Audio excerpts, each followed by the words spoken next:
it's very difficult to choose one language, so it must be English, I suppose. Yesterday we had this room really full, with about 1,900 people, 90 or 100, not 1,900, it's impossible. It was an evening on Cahit Karakatsanis. His poems both in Italian and because I was a translator of it, and in Turkish. And one of the reasons that there are not too many people, for English it's really very good. And I think it's because of the cooperation with the British Institute, Lut and Mark especially, and of course all the others of the Institute. It's because of this cooperation that we can fill this. For Leonidas, I think it's quite important not to have 3 people here, because he does very important research, I think. By the way, his surname, you know, Karakatsanis, most probably is a Turkish surname, coming from Karakatsan. But maybe he will tell about it later on. And when he is gone from Turkey, I think he will deny it for the rest of his life. But now he has to remember that. I'd like to give the floor to Mark, who will introduce Leonidas. They were very afraid that I should do it. Leonidas, because you can never tell what comes out of my mouth. So they give it there then. The floor is yours. Okay, thank you very much for that introduction here. Ladies and gentlemen, I'd like to welcome you all to this evening's lecture, which was organized by the British Institute at Ankara and the Netherlands Turkish Vocational and Higher Education Foundation. It gives me great pleasure to be able to introduce Dr. Leonidas Karakatsanis. Maybe I can say something about his first name. There was a king of Sparta once. Furthermore, Dr. Leonidas Karakatsanis is presently a postdoctoral research fellow at the British Institute at Ankara. He received his PhD in ideology and discourse analysis from the University of Essex in the UK, and he has studied and published on issues such as Turkish-Greek Rapprochement, minority issues, migration policy, nationalism, as well as qualitative methods in the social and political sciences. He's presently working on a book on Turkish-Greek Friendship since 1974. He's also involved in another book project on the performance of left-wing politics in Turkey, Greece, and Cyprus. And last but not least, he's also co-organizing an interdisciplinary workshop on the theme of borders and boundaries with Dr. Emma Baysal, who is also in the room with us tonight, and who is also a postdoctoral research fellow at the British Institute at Ankara presently. The workshop will take place in Ankara in June, and without further ado then, I'd like to give the floor to Dr. Leonidas Karakatsanis, who will speak for about 50 minutes, after which we will open the floor for questions. So, Leonidas, the floor is yours. Thank you very much. I would like first to thank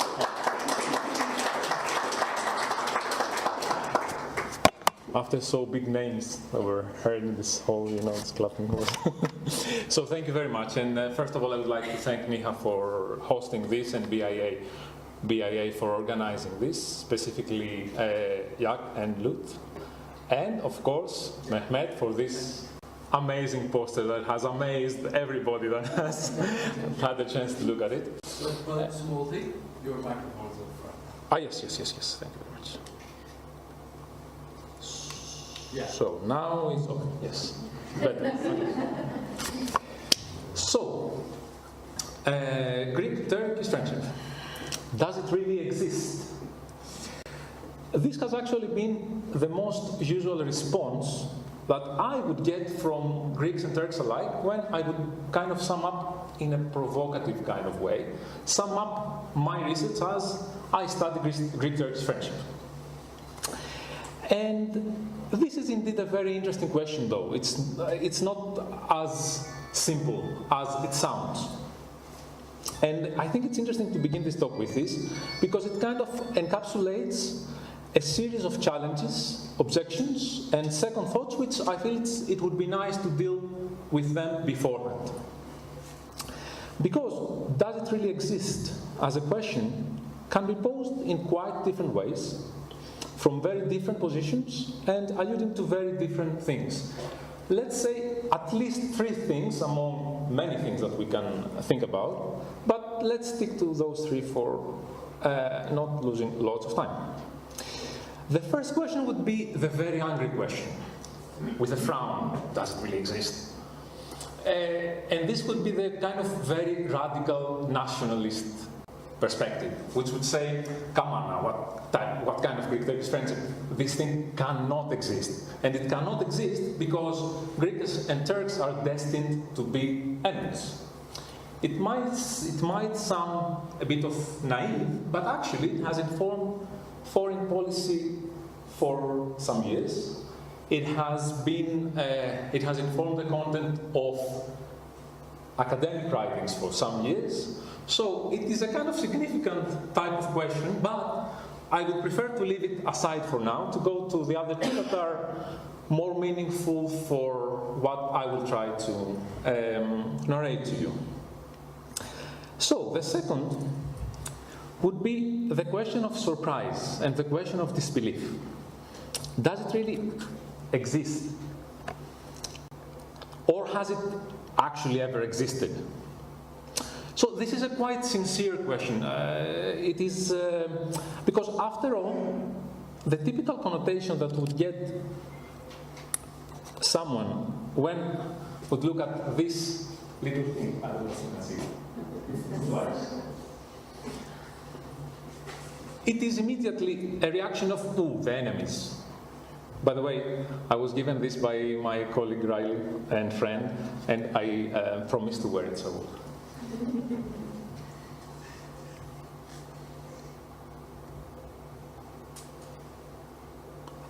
I hope it will stay. So, after all the typical connotations that you get out of when either the symbols or either the words Greek and Turkish come together, it's a long history of repeated enmity. That's the basic connotation that people used to get, at least in the past, but still, I mean, outsiders usually, oh, Greek and Turks, how can you be together, how can you talk to each other, kind of thing. So, the element of repetition of this enmity, it's really important for understanding this disbelief in the question posed. This negative repetition can be traced in the recurrence of brink-of-war border episodes at sea, land, or air, the proliferation of terrains of dispute, especially after 1974, Aegean territorial waters, exclusive economic zones, you might be hearing about this, airspace, flight, information regions, or FIR. Or the recurring exchange of allegations for breaching treaties in relation to the minorities' rights, both in Greece and Turkey. This is a kind of the unending idea of a negative reciprocity. A reciprocity when it has to do with suppressing minorities' rights. So during the last 90 years of Greek-Turkish relations, the mutual accusations of expansionism and secret plans to undermine each other's territorial integrity, either by training terrorists or burning the forests, have been no less repetitive. So, in this sense, what I'm saying, this is a kind of rightful doubt. Does it really exist? What kind of Turkish friendship are we talking about here? What I will be arguing today is that even if the history of Greek-Turkish relations has been dominantly a history of repeated and obsessive enmity, if we make a small analytical leap in this perspective, we can observe the same history of Greek-Turkish relations from its opposite side. From the side of the efforts to challenge enmity, to challenge disbelief, to challenge conflict, from the perspective of rapprochement, from the perspective of efforts for reconciliation. Now, the very interesting thing is that the moment that someone begins to look at this underlooked history of rapprochement, the element of repetition comes back again. And this is the very interesting thing. How does it come back? What has been the most dominant element, the dominant mark or trace that such a repetition can be located. Funnily enough, it is the omnipresence of our little ambiguous collocation, Greek-Turkish friendship, Türk-Yunan dostluğu, or Ελληνοτουρκική φιλία. In all languages, they represent a collocation that has been a constant denominator of the bilateral relations since the 1930s at least.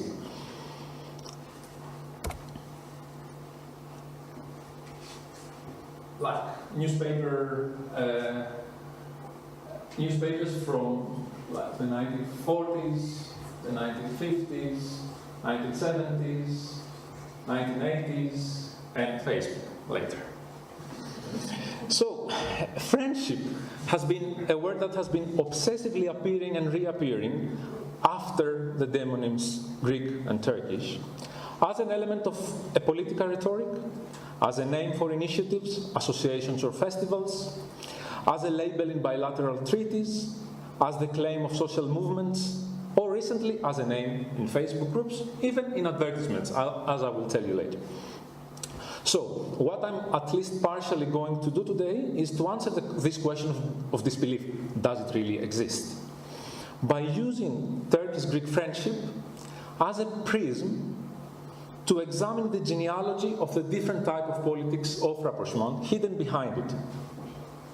A genealogy that will reveal that repetition has meant far and foremost a change, but also a contest between quite diverse visions for peace and reconciliation. So, okay, second question of disbelief. Then question number 3 comes, which goes like this. It might have existed in the past, okay, we believe you, but does it really exist? Stressing the really transformed it into a question of a political objection. What does this tell us actually is that for many, Turkish-Greek friendship sounds today like a kind of empty discourse, a kind of cliché, banal discourse. Why? Well, indeed, one could say, despite the explosion of this sudden love of between Greeks and Turks after the earthquakes in 1999, I'll tell you more things about it later, actually no major change has been actually achieved in dealing with the core issues of friction. Instead, those politics of friendship have only created kind of superficial bonds, that's the narrative I'm reproducing now, through the circulation of mass cultural products, pop songs and soap operas, we all know this, and have only been transformed into fan flows by which some groups, NGOs or business circle have benefited from, but without actually changing something on the ground, while the sources of mutual mistrust between the societies have not been challenged. So too many words, no results would be the main idea of this objection. In this sense, Greek-Turkish friendship has become a boring repetition. Boredom, not the best word to use at the beginning of a kind of a long talk, but let's face it, Greek-Turkish relations, they seem to be boring lately. And it's a quite interesting coincidence because 2 weeks ago, as you probably know, there was the High Cooperation Council between the Turkish and the Greek government. Many ministers from Greece came. There was a long meeting. They signed many agreements of low politics, as it's said. 2 days later, together with Mark, we went to a conference on the future of Turkish foreign policy.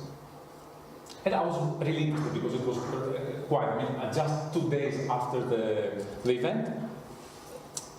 Some of you were also there. The name Greece was not, I didn't hear it, not a single moment. Maybe someone was saying something, I said, did I hear Greece? But it was like, not in the agenda at all. And look at this. If it appears, yes. So this is next day of the 5 March. The next day of the meeting of the High Cooperation Council. It doesn't seem to be kind of very significant thing. I don't know if you can like with the first gaze you can trace it, but it was only a few newspapers, like small news.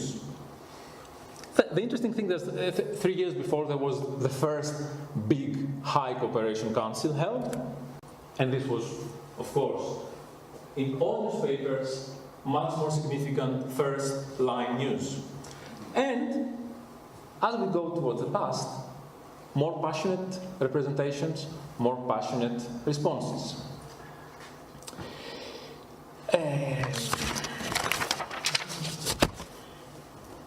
So, in this respect, what I would like to show with this talk is that today's boredom in relation to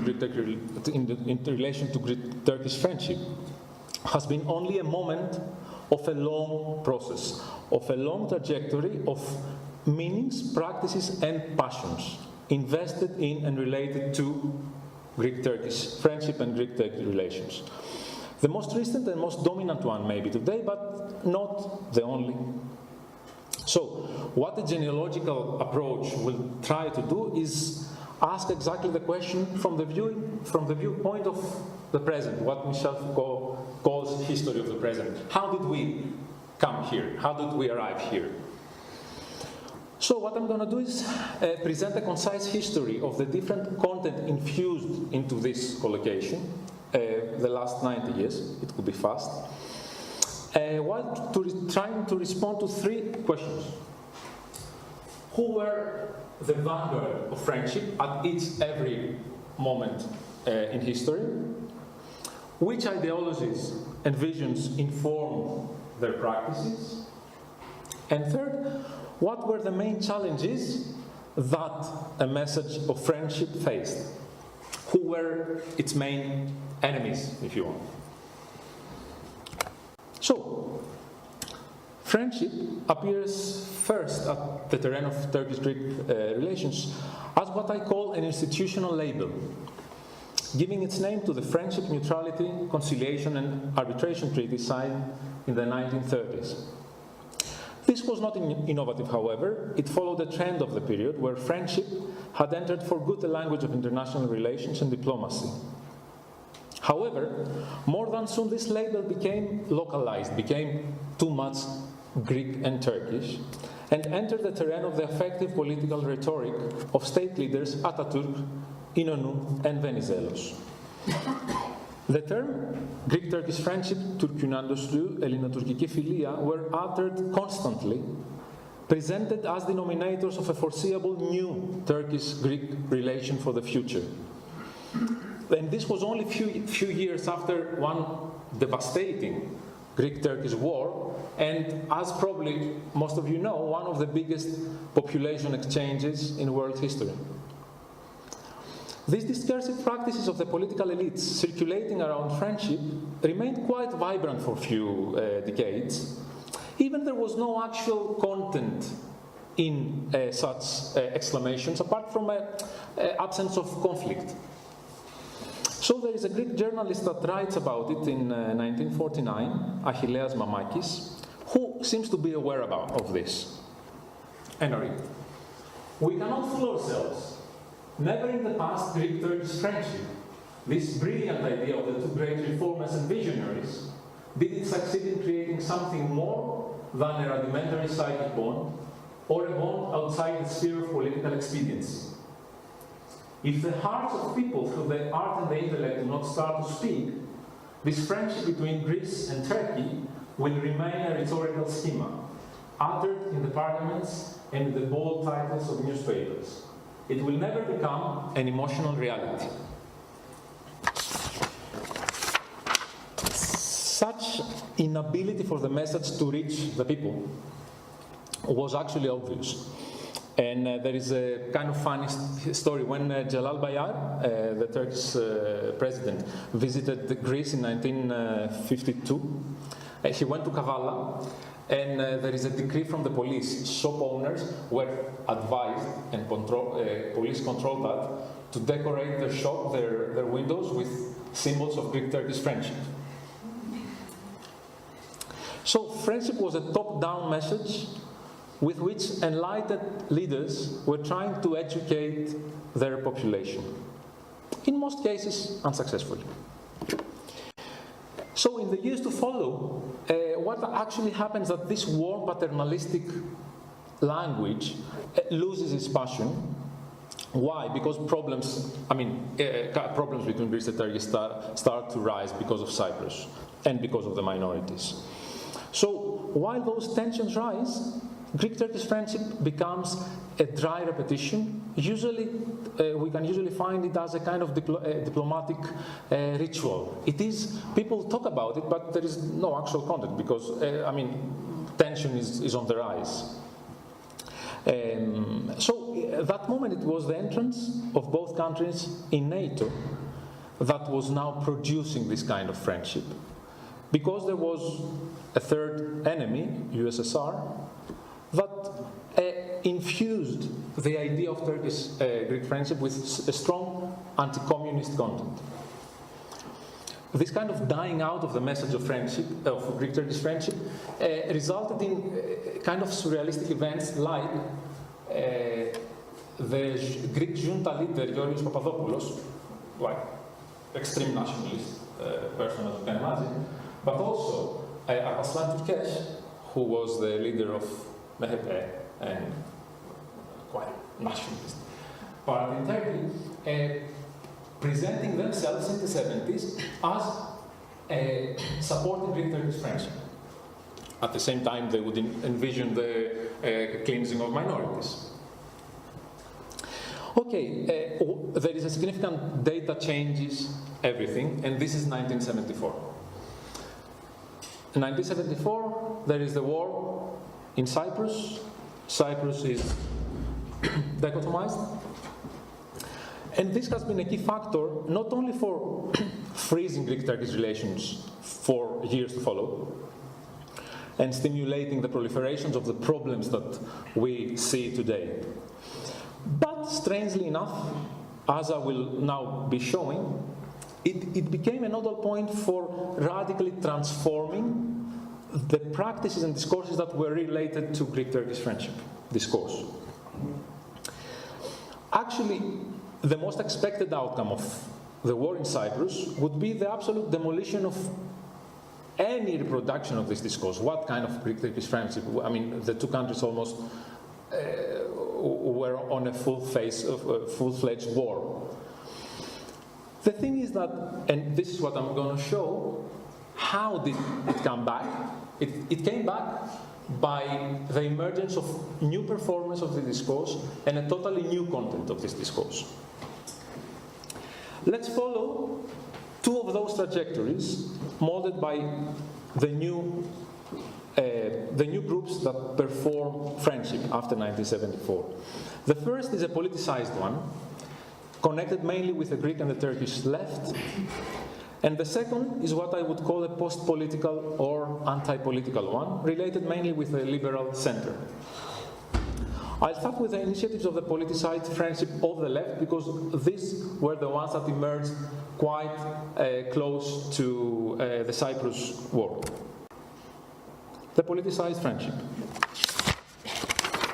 The mid-70s and the early 80s have been a very significant period for both the Greek and the Turkish left. And there are two significant events that lead to a number of significant transformative processes that connect the two lefts from both Greece and Turkey. The first one, of course, is the dichomatization of Cyprus, because it acts as a wake-up call for both the Greek and the Turkish left. Why? For two reasons. First of all, in the past, in the 60s, both the Communist Party, but also the kind of the attempt to make wider popular left parties. So both TIP, as you may know, and EDA in Greece had supported the national cause, the nationalist perspective in Cyprus. So after 1974, they are faced with this kind of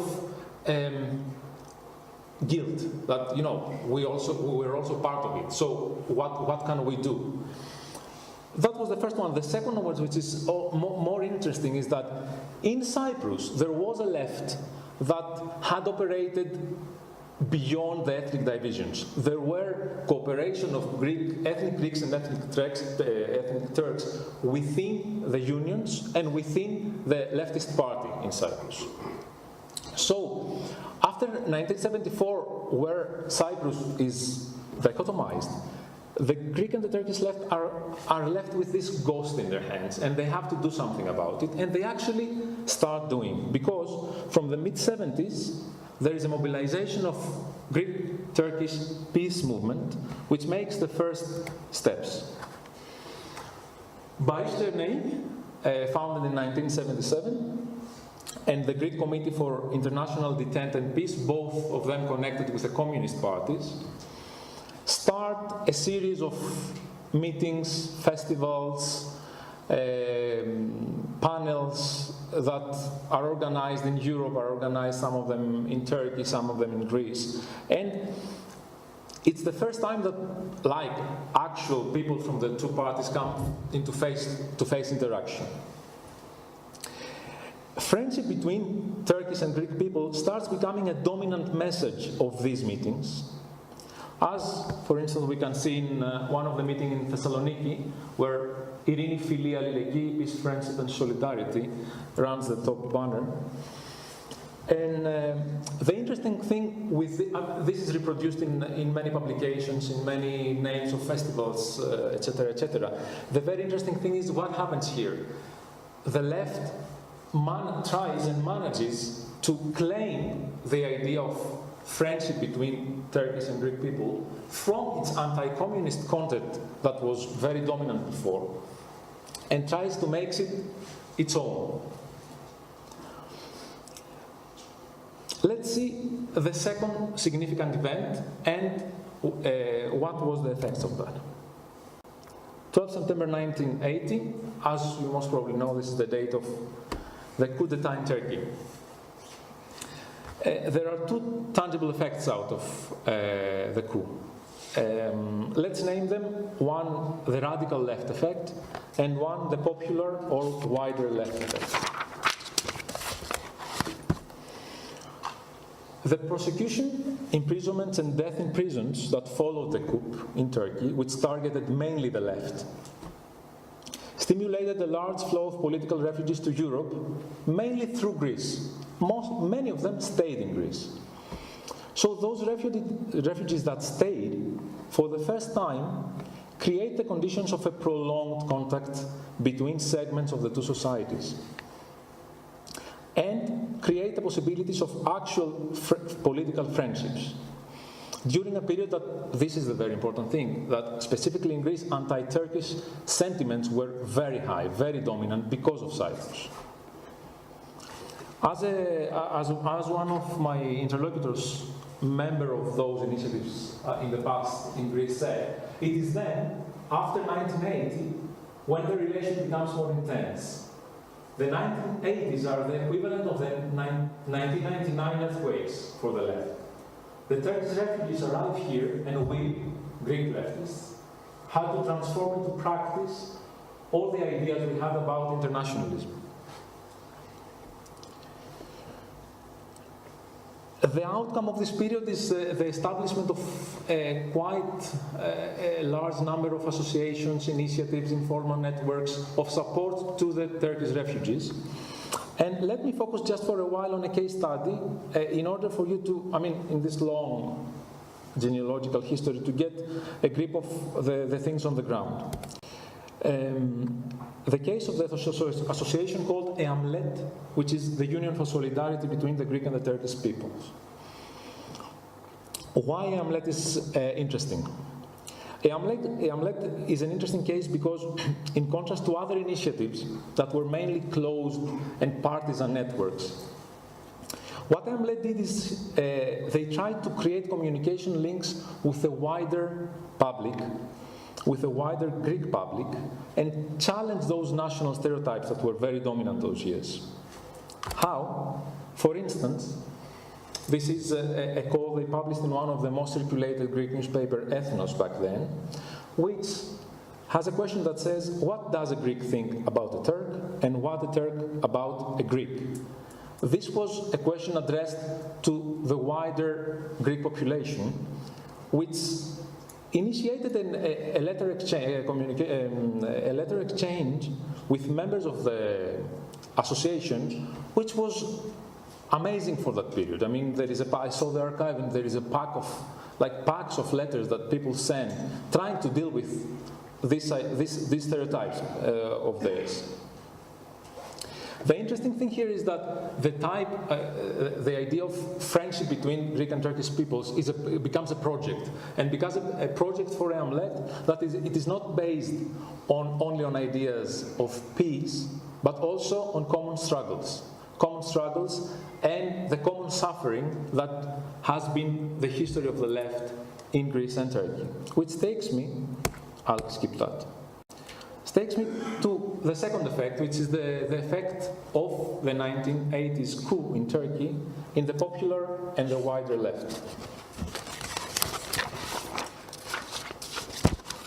The coup touches a sensitive string and stimulates the democratic reflex of the Greek society, which the Greek society actually had itself just 7 years before, in 6 years before, in 1974, had managed to get rid of a dictatorship. So these affective responses become evident by public reaction in the aftermath of the Turkish coup.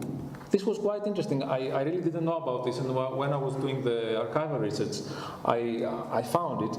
There was a massive riot organized in Athens by the Union of Greek University Students against the coup d'etat in Turkey, as well as in Thessaloniki. This was organized by the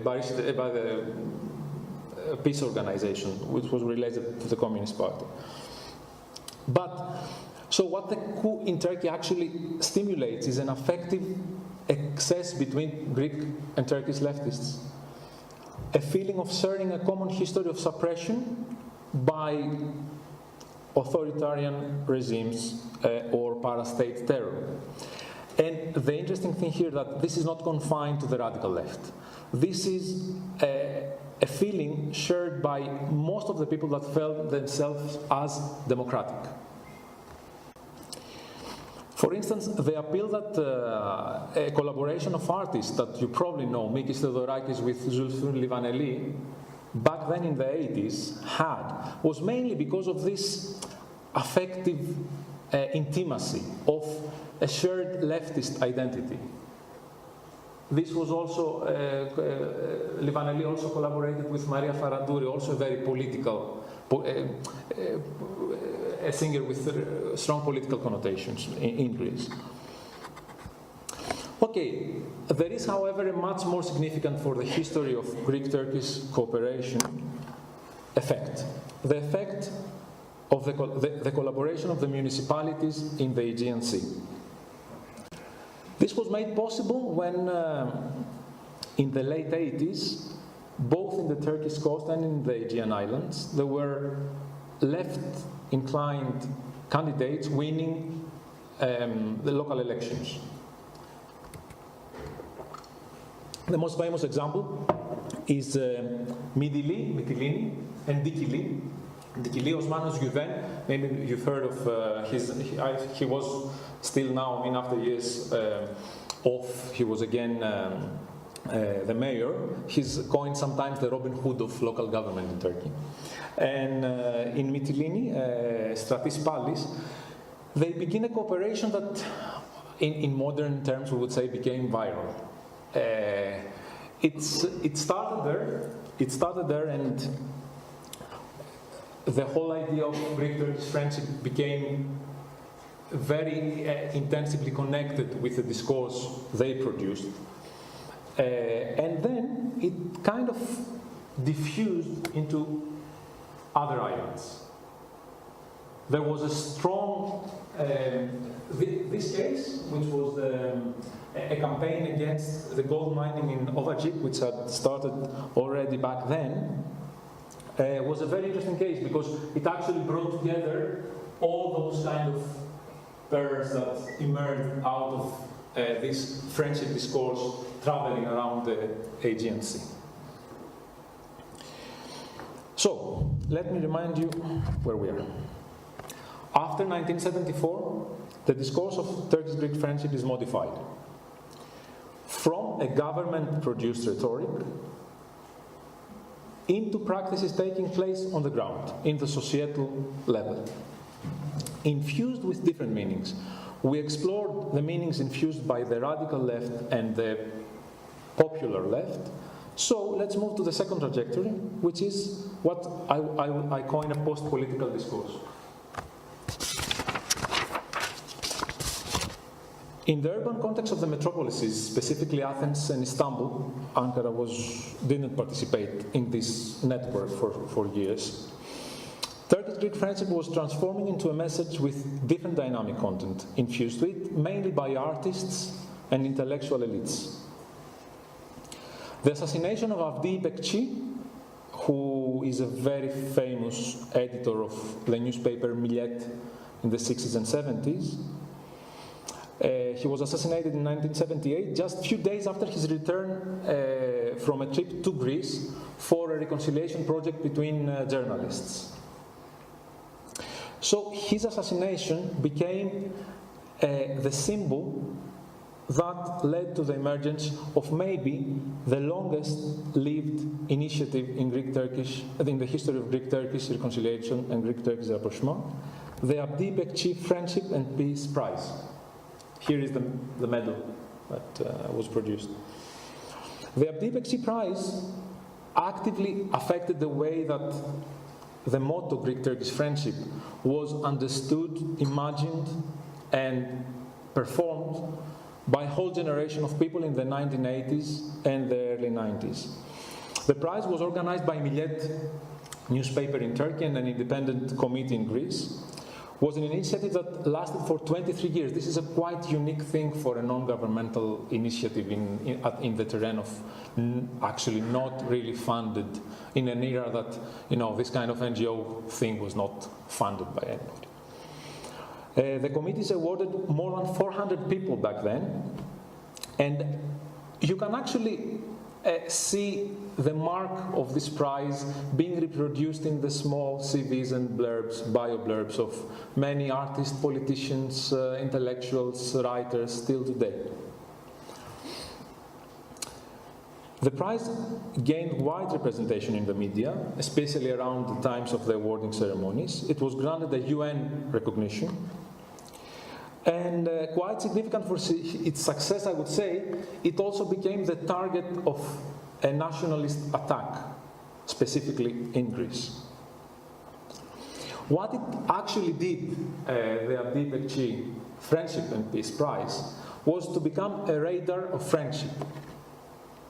So not only did it manage to record and produce a record of almost every single initiative for the tightening of the relations, of the societal relations between the two countries. It's an amazing, really, it has documented everything for 20 years.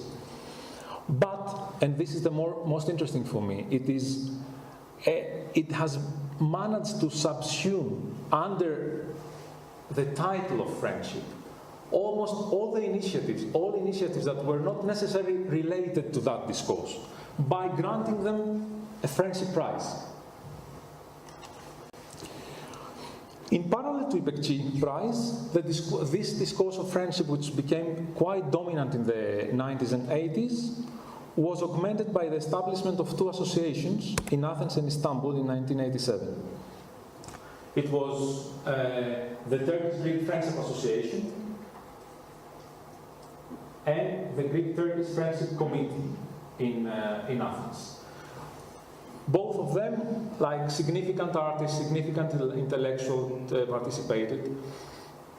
It didn't last for long, but it played a really significant role during the period of 1987. There is an oil crisis research, and the two countries are almost getting into war.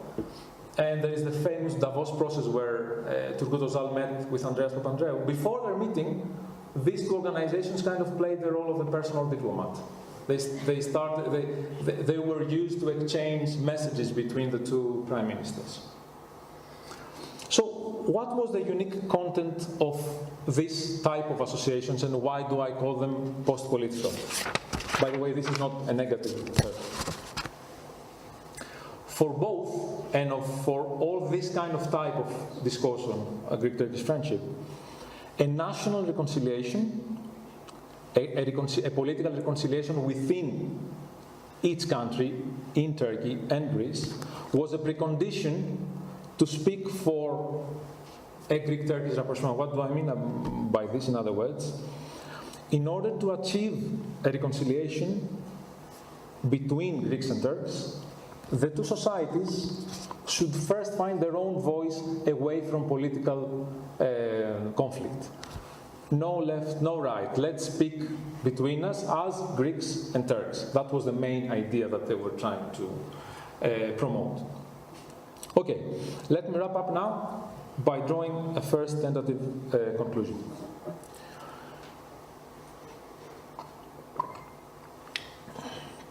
Greek-Turkish friendship was not a new thing in the 1970s. It had actually been a stable sign since the 1923, the 1930s. It has been, as the linguists say, a stable signifier. It was always there. You could always see it. After 1974, this signifier starts being infused with different and competitive content.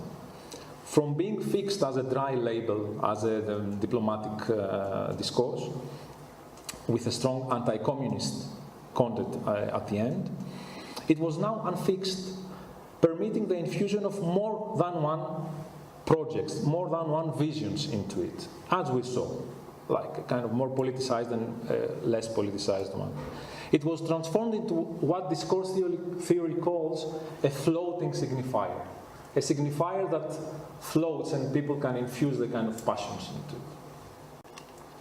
So what happens from the mid-90s until today?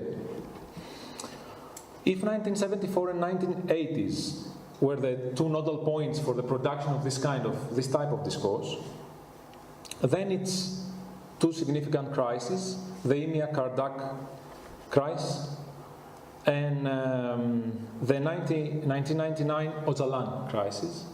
And then, of course, as I will talk about it, it's the earthquakes in Izmit and Athens that played a really significant role for reshaping conditions and possibilities. The NIHA crisis came to prove that the pendulum between enmity and friendship was unpredictable and was still in sway in both societies. Just to remind you, for those that doesn't know this was a nearly leading to war episode over two uninhabited rocky islets in the Aegean Sea. The funny thing is that this stimulates an explosion of nationalist rhetoric both in Turkey and in Greece. In Greece it stays. It stays for the rest of the 90s and becomes dominant in the foreign policy making. However, the absurdity of going to war for two uninhabited islets actually activated a wide anti-war response in both societies. So, in contrast to some people saw as a kind of the birth at the time of Greek-Turkish civil society, I show in my work that this was actually a rearticulation of initiatives, a rearticulation of networks that were already there before.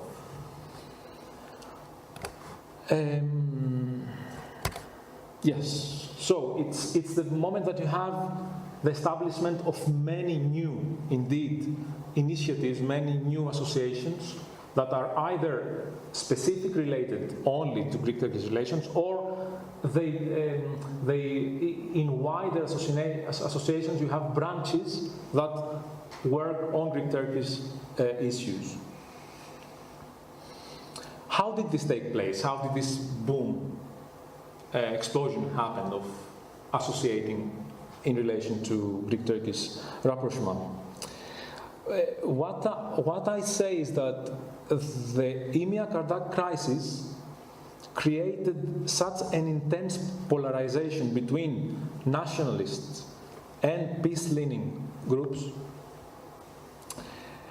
that it was impossible to escape the one or the other position during the late 90s. What happened is that this condition of absolute polarization transformed Greek-Turkish friendship to a very heavily loaded signifier, to a very heavy loaded symbol. It transformed it into what discourse theory from floating calls an empty signifier, and by this it doesn't mean that it didn't have content, it's exactly the opposite. It is a symbol that you have two groups looking at it and they see the exact opposite thing. So what happens is, for all the pro-peace activists, the pro-peace leaning groups, societal groups, Greek-Turkish friendship becomes an umbrella that they can all relate to, despite the fact that before, they might have like most political vision about it, a less political vision about it. Now, the barrier, the frontier is so rigid that they are all linked together in a common front against nationalism.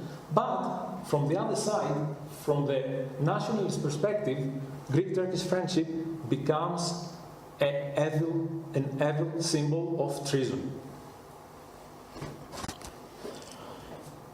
The meeting of business circles in Thessaloniki that was held in 1997, devoted to the friendship of Venizelos and Ataturk, was almost cancelled because angry rallies were held by nationalist groups, while the initiator of the Abdi Bekçi Prize, Andreas Politakis, a Greek intellectual, was physically attacked by one person during a conference.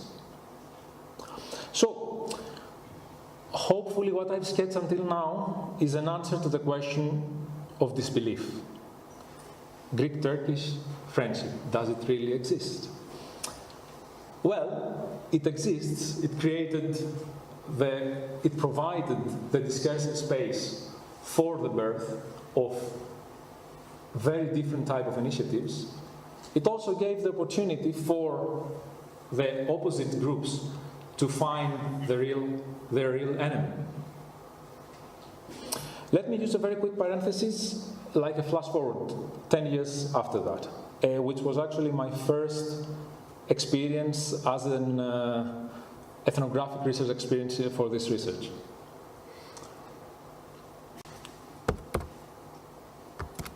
I have a photo of this, yes. Place, Istanbul 2005. The preliminary competition for the World Cup, and Turkey meets Greece in Istanbul.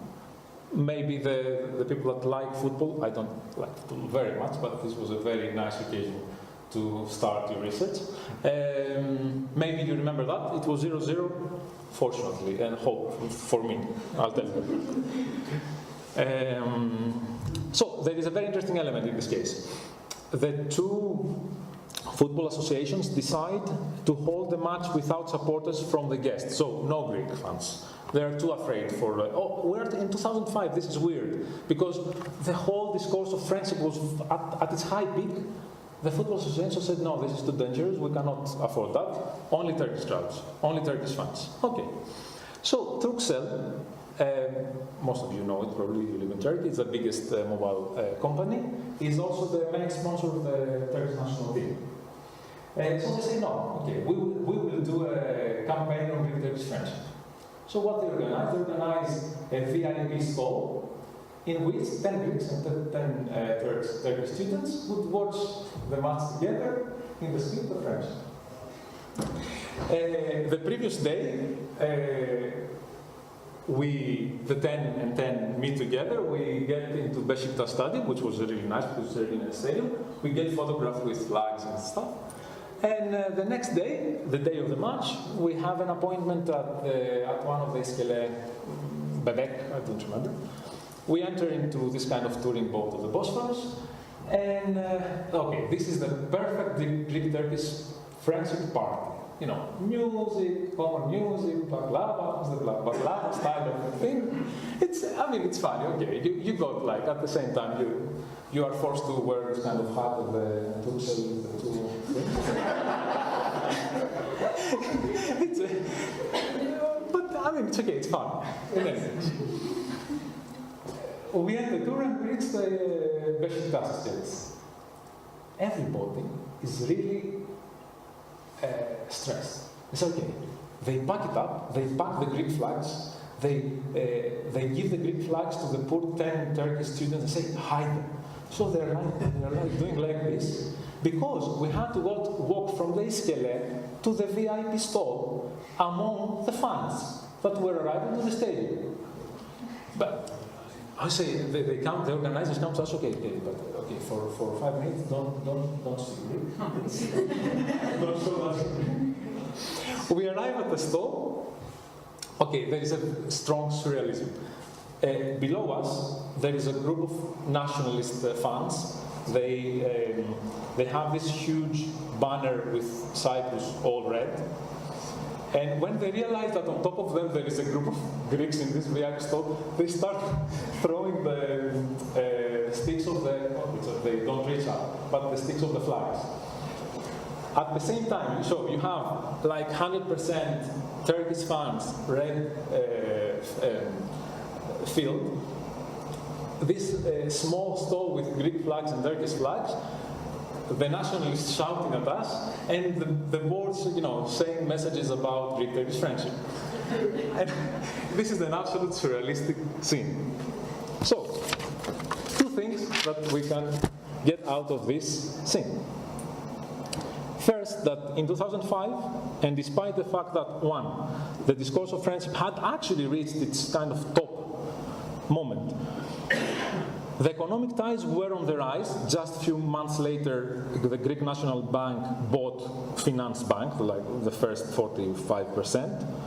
And the Cyprus issue was very big news. For the first time, was disconnected from the Greek-Turkish relations after the Annan Plan.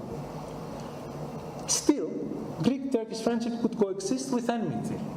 And this was kind of weird. But second, and I think despite that fact, the most important thing reflected from this ethnographic vignette is that by 2005, Turkish-Greek friendship was not anymore a claim. It was not anymore a claim as it used to be in the past. It had now transformed into the repetition of an affirmation. It had turned into what I've called a popular label, which, like Coca-Cola, could go with everything. From political declarations, circulating in mass media, becoming songs, becoming concerts, football matches, and even turning into advertising campaign. So let's see how we reach that point, and I'll close this talk. That's enough for that. We were left in 1997, and the nationalist explosion in Greece, right? 3 years later, it is exactly the Öcalan crisis that stimulates the same results in Turkey. What the Öcalan, the PKK leader, was found sheltered in Greece by a Greek intelligence service, which was acting partly without the Greek government knowing, and part of the Greek government knowing.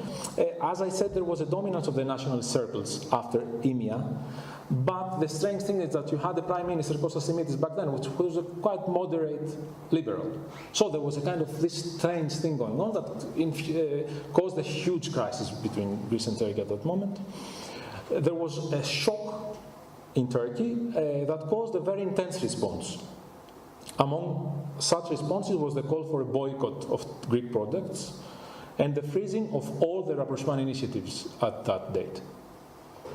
And then the earthquakes in Izmit and August 1999, September 1999 in Athens come. And the exchange of rescue teams. The exchange of rescue teams and disaster relief help after that. Events that brought about the most intense sway of the pendulum between enmity and friendship between the two countries. because especially in Turkey, the negativity of the public perception of Greeks, for Greeks, had reached the level where even the simple gesture of sharing disaster relief was unimaginable for a moment. So the obsession that the Greek hates us, which is the kind of equivalent obsession, the Greek obsession that the Turks want to occupy us, had reached such a kind of dominant level of the public discourse that when EMAC, the Greek rescue team, came, it made the huge headlines.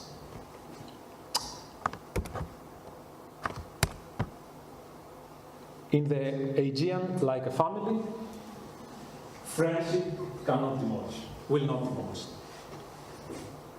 So probably most of you know the story since then. Some pro-rapprochement politicians, among them Georgios Papandreou, the son of Andreas,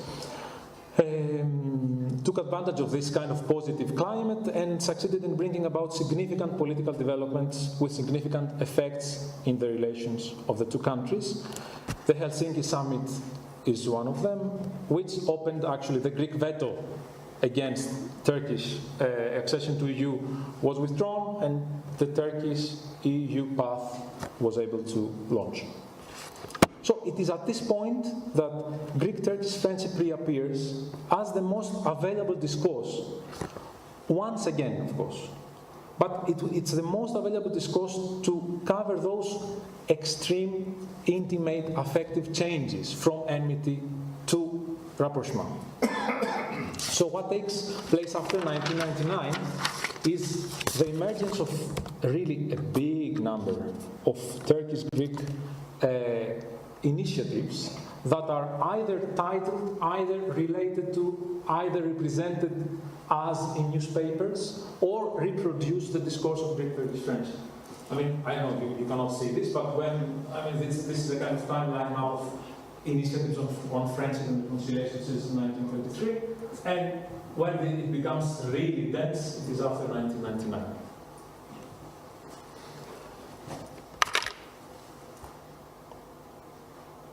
Okay, so let me wrap up.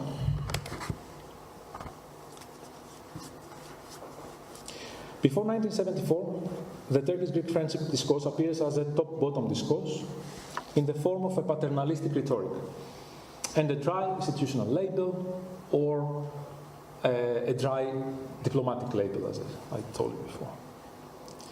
From 1974 to the mid-90s, it is transformed into a floating signifier, different people infusing different visions. While after 1996, it becomes an empty signifier. Very hard boundaries, one position like we need Greek-Turkish friendship, the other position, that's treason. During all this period, what connects this period is that Greek-Turkish friendship until 1999 gains its vibrancy from its opposition to enmity, its opposition to dominant feelings of fear, mistrust, and negative stereotypes. What changes after 1999 is that enmity appears to be, at least temporarily, maybe seemingly, but eradicated. It seems that we are not enemies anymore. And then Greek-Turkish friendship becomes as a message in need of a positive, affective content. Positive in the sense of a content that is justified, is meaningful. People understand, why are we friends? Okay, I mean, before we wanted to be friends because we are generally enemies. Now that everything is solved, what is friendship at the end of the day? It therefore transforms into what I call the popular label, a label beyond political contestation. There is no enemy anymore, an affirmation instead of a claim.